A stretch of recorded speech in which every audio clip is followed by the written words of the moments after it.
one person each week would be on the hot seat. And that basically they got a chance to share, basically deep dive into, hey, here's something that I'm working on that I need some feedback on. And that could have been, hey, I'm launching this product, or I have this product idea, or hey, I'm going to revamp my website. Will you look at this design, and do you see anything? Do you like anything about it?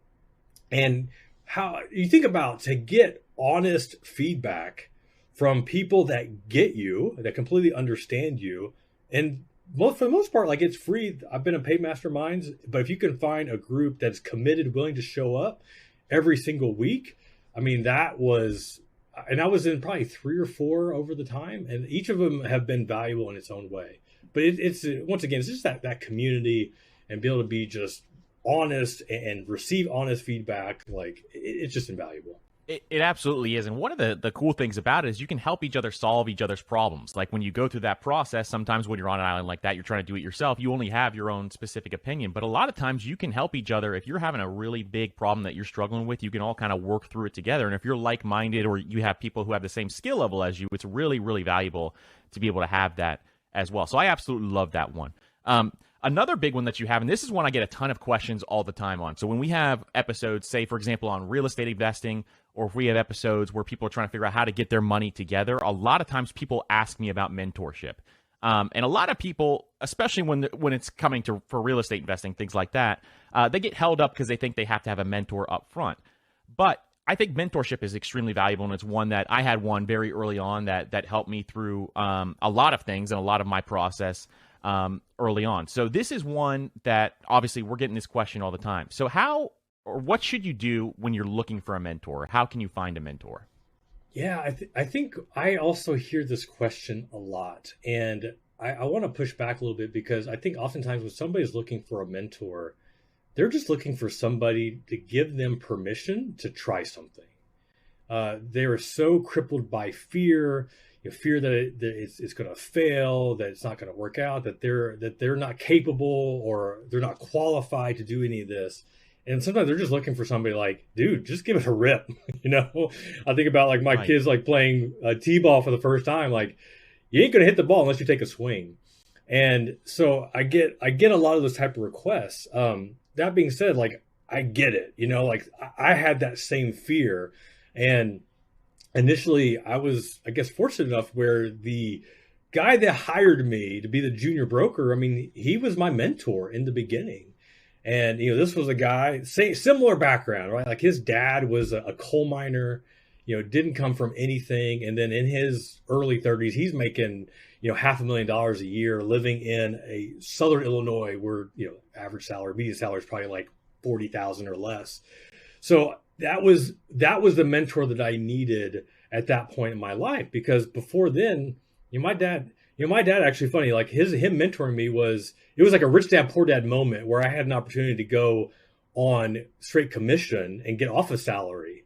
Like, I was given this choice, and my dad was like, "Oh, I think you should stay on the salary," which was $18,500, by the way. $18,500 Wow. was my salary. And my dad was like, "Well, maybe you need a little bit more experience before you go off on your own." And then I went to my stepdad, and he's like, "I think you need to go on commission." Like, it was straight up like a rich dad, poor dad moment. And so, like, think about that. Like, if I would allow my dad to mentor me, I might be making a good $60K a year right now, putting in my time for vacation. But anyway, like, so that was like my first mentor. And then from there, I think sometimes we feel like the mentor is like somebody that we need to like have on speed dial, or in our contacts or on our phone. And one of the first mentors I had, other than probably, I want to say Kiyosaki, for some reason I really connected to David Bach. I think 9 times New York Times bestseller, Automatic Millionaire, and several others, Finish Rich. I think that's one of the name of the books. But there was just something about his story that I really resonated with. And so from there, like, I remember I was deployed to Iraq, and I read Automatic Millionaire like in 2.5 days or something crazy. And it was just like, oh, this book is so good. And then this is before my book came out, so I didn't have any books to share. But as I'm deployed, like, everybody knew me as a financial planner while I was deployed. And they would come to me and say, hey, I want to learn about personal finance while we're here, in Iraq for the next year. And it was like, you need to read this book. You need to read this book. Kept getting them Automatic Millionaire.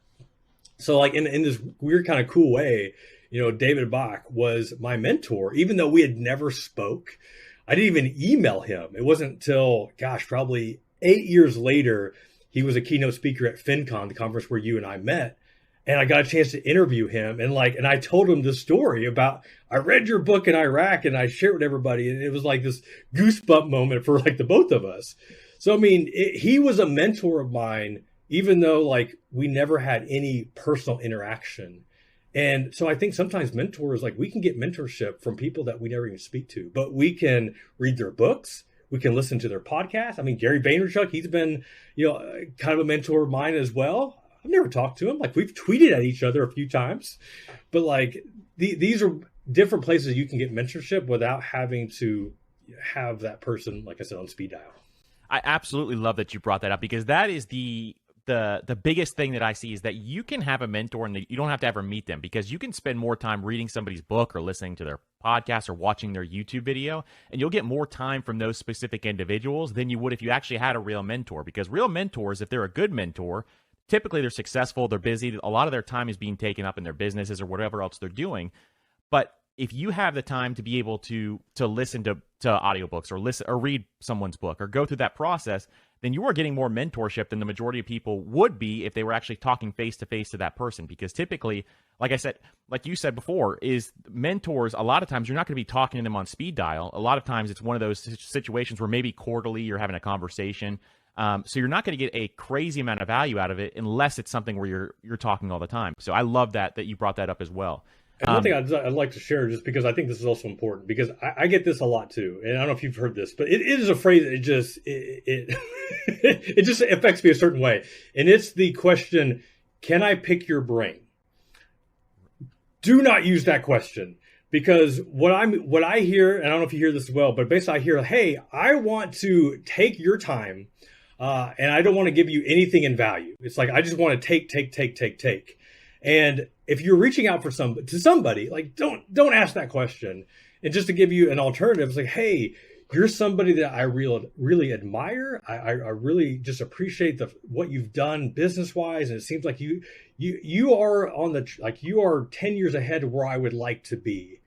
If you have some time, I would love a chance just to get to know you, what you're working on, and if I need to pay for your time, I'm more than happy to do that. Is that something like interest? Just to offer some value, get some words of affirmation as well. But that way it comes across differently than, hey, can I pick your brain? And then when you do set up this call or this lunch or this coffee, come prepared with some questions. Be ready. Almost treat it like you were like a job interview, meaning that you've prepared. You're like, hey, I want to ask some very specific questions and get something out of this, versus like, oh, wow, you are so successful. How did you do it?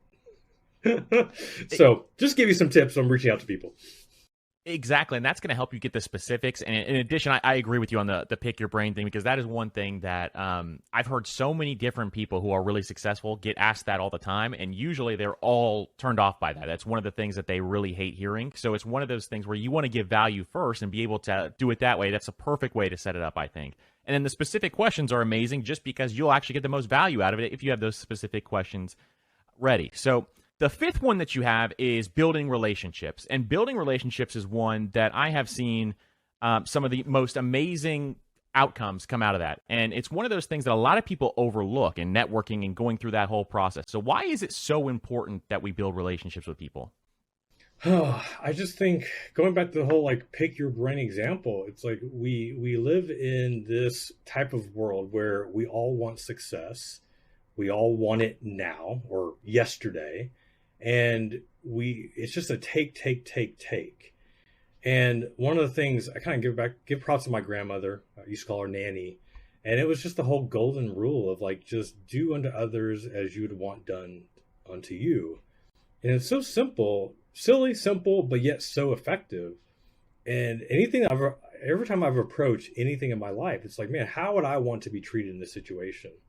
And when I think about just talking about David Bach as an example, he's somebody that I bought his books. I left him reviews, on his books. I left comments. I retweeted his stuff. And I did all this because I truly admired what he was doing.